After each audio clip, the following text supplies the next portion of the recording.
Hey there guys, what is up? In this video, we are going to show you how to record vendor discounts on QuickBooks. Now, once you've logged into your account and you are in your dashboard, you want to hover on the create option here on the upper left corner of your screen.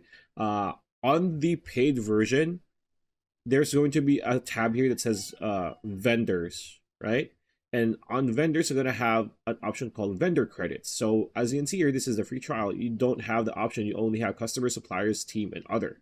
So if you search here on the navigation bar or search bar, if you type in vendor, it's going to show you create vendor credit. If you click on that, if you're using the free trial, you can't. It's behind a paywall. Before it was free, but if you're paying for it, right? This is going to be what you're going to be seeing. So the vendor credit option, it lets your vendors have credit from you and get discounts, so on and so forth. So here you can just choose the vendor just from your drop down existing vendor on your database, mailing address, enter the payment date here. If you have a reference number, put it here, and you have a payment number, put it here too. Choose the location of the vendor, and then what type of products that you're discounting or that they're going to get a discount here.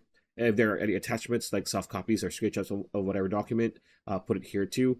The amount billable, markup, so on and so forth. Just add everything here. After that, just click on save and close, and you will be good to go. So that's pretty much it. That's a video. Hope you liked it. Like, comment, share, subscribe. Ring that bell icon. We'll see you on the next video.